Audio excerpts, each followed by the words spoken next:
way to asylum seekers and immigrants originating from Islamic countries.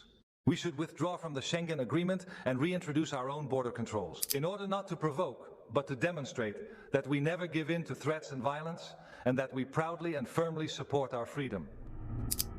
The Netherlands has long been known for its open and welcoming attitude, but that is changing. Why is the country now saying no to immigrants? The face of anti-immigration in the Netherlands is the Freedom Party leader, Geert Wilders. He opposes the large influx of immigrants and wants the Netherlands to opt out of the EU asylum policy. 11% of Muslims in the Netherlands. That's 100,000 people, twice the size of the Dutch army. Let me finish my sentence. And they think it's justified in the Netherlands to use violence in the name of Islam. If you are not willing to see that, you are in danger. Just 6 months after Wilders won the Dutch elections, a Dutch coalition proposed the strictest asylum policy ever.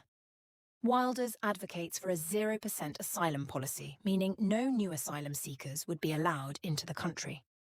He also wants the Netherlands to leave the EU.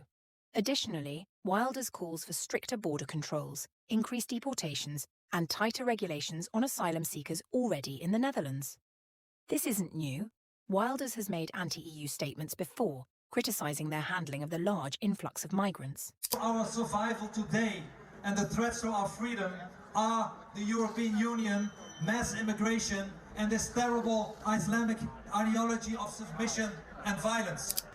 Not only does Wilders want the Netherlands to leave the EU, but he also isn't shy about making anti-Islam statements, frequently tweeting about his views.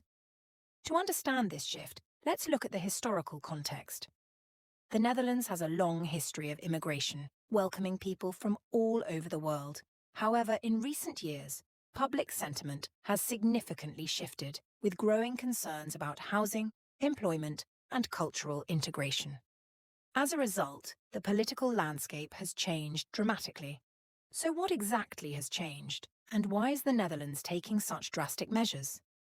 It began with Geert Wilders, who finally won the elections last year after trying for 25 years. This indicates that people in the Netherlands want to see change. The question now is, will the Netherlands go through with it? Will they opt out of the EU asylum policy? A spokesperson for the EU says this isn't something that can be done easily. Wilders is referring to opting out of the EU asylum policy, similar to what Denmark did last year. Denmark negotiated an opt-out to implement a 0% asylum policy. It's clear that the Netherlands also wants fewer immigrants, not students at their universities, and plan to enforce stricter rules for migrant workers. 3. Begin by dismantling Islamic institutions like mosques. Start by closing foreign-funded mosques, including those that receive funding from abroad and are under the authority of Diyanet, the Turkish Ministry of Religious Affairs. And not us. 4. Lock up anyone who threatens or uses violence or deport them from our country. And if necessary, take preventive action against those hundreds of supporters and thousands of sympathizers of the jihadist movement in the Netherlands. And 5, Chairman, request... So why are these drastic measures being taken? One of the biggest reasons is the housing crisis. The Netherlands is facing a severe shortage of affordable housing, and many believe that reducing immigration could help alleviate this issue. And in so many other countries, the indigenous people are the people that are discriminated against. It's not the people who are entering our country. In Holland, people get housing, asylum seekers get housing, and they get preferential housing before the Dutch indigenous people. So who is discriminating who? And people are really angered about that. Additionally, there are economic concerns, including job competition and the strain on public services. Social and cultural impacts also play a role, with some citizens feeling that the influx of immigrants is changing the fabric of Dutch society. The new coalition government has promised to implement the strictest asylum rules ever seen in the Netherlands. This includes requiring non-EU labour migrants to obtain work permits and making employers responsible for housing migrant workers. These measures aim to reduce the number of new asylum seekers and better manage the current population. In addition, highly tougher regulations. The government plans to tighten visa qualifications and limit the number of spots available for foreign students. Furthermore, tuition fees for non-EU students will increase, and there will be a shift towards more courses being taught in Dutch. These steps collectively reflect the government's efforts to exert more control over immigration and address various concerns including housing, job competition, and the integration of newcomers into Dutch society. These measures aim to prevent the influx of students and workers from overwhelming local resources. On board, you are no Europeans, and you will never be. An Islamic state like Turkey does not belong to Europe. All the values Europe stands for, freedom, democracy, human rights, are incompatible. Integration requirements are also becoming more stringent. The standard period for naturalization has been extended to 10 years, and the language proficiency requirement has been increased. Additionally, the government is tightening regulations to counteract what it considers undesirable foreign influences, with the goal of preserving Dutch cultural norms. Housing shortages have been a critical issue, prompting the government to postpone family reunification for asylum seekers until adequate housing is secured. These policies collectively reflect the government's strategy to manage immigration more effectively, alleviate pressure on local resources, and promote integration under strict. Has sparked criticism because it might break European rules by keeping families apart for a long time. The Dutch government is making these changes now because asylum centres in the Netherlands are overcrowded, leading to poor living conditions.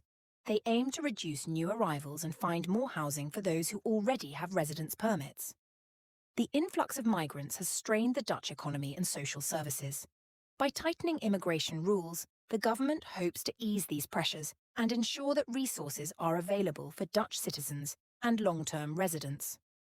The rise of right-wing parties like the PVV reflects a growing sentiment among the Dutch population for stricter immigration controls. This political shift has prompted the current coalition government to prioritise immigration reform as a key policy issue. Indeed, without saying that all Muslims are bad people, we would want to stop the immigration and the import of more people from Islamic countries. We will do that the same day. People are waking up. This patriotic revolution where people want to find their own identity and are not racist at all, but want to fight for the preservation of their own people, their own country, their own values, their own money. It's interesting to note that the Netherlands isn't alone in this trend. For instance, Denmark has already negotiated an opt-out of the EU's asylum policy, enabling them to enforce nearly zero asylum intake. Wilders aims to follow Denmark's precedent. However, the process is complex and involves numerous legal and political challenges. It's essential to recognise that the Netherlands is not the only country moving towards stricter immigration policies.